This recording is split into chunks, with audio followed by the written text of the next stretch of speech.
Sahabat Muslim, setelah kaum Yahudi kalah dalam perang Khaybar, kemudian menyerah, Rasulullah memberikan kebebasan untuk tetap tinggal di tanah kelahiran mereka dan melanjutkan pertaniannya.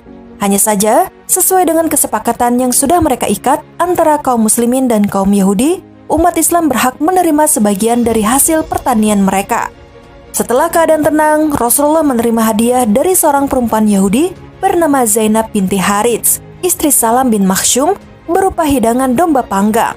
Namun, sebelum hidangan itu diberikan kepadanya, Zainab bertanya kepada para sahabat tentang bagian mana dari daging domba yang paling disukai Rasulullah. Para sahabat tentu sangat tahu, yaitu paha bagian depan. Sejurus kemudian, Zainab menyiapkan paha tersebut untuk dihidangkan kepadanya.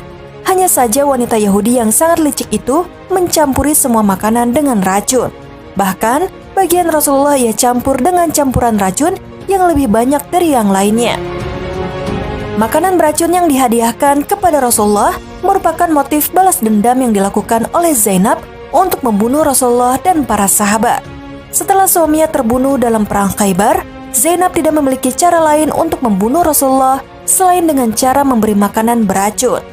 Saat itu, Rasulullah duduk berdampingan dengan sahabat Bashar bin Bara bin Marur ketika makanan itu dihidangkan kepadanya dan para sahabat.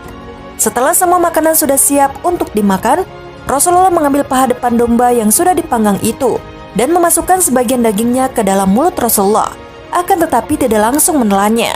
Di saat yang bersamaan, Bashar bin Bara justru langsung memakan daging yang dicampur dengan racun tersebut.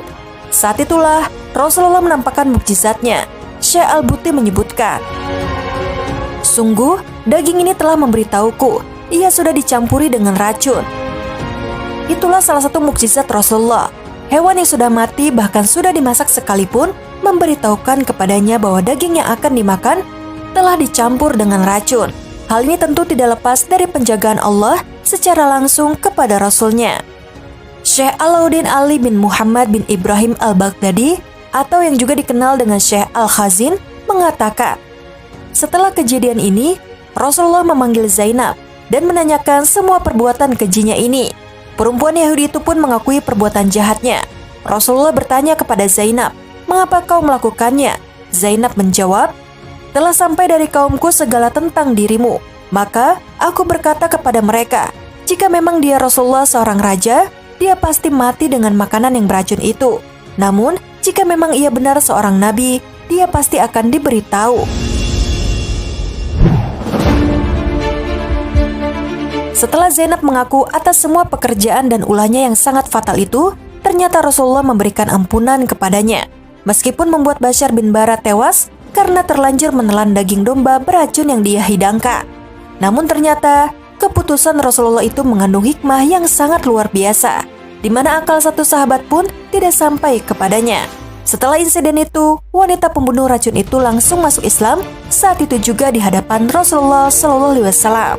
Syekh Syafiur Rahman Al-Mubarakfuri dalam kitabnya mengatakan, putusan Rasulullah saat itu menuai perbedaan pendapat di kalangan para ulama sejarah perihal nasib perempuan yang baru masuk Islam setelah peristiwa itu berlalu.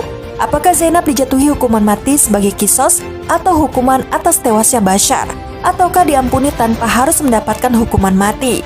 Ibnu Sa'ad menyatakan, Rasulullah menyerahkan Zainab kepada keluarga Bashar dan mereka menghukum mati perempuan itu.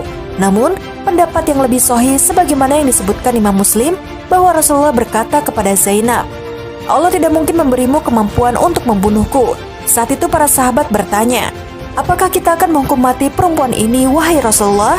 Rasulullah menjawab, "Tidak."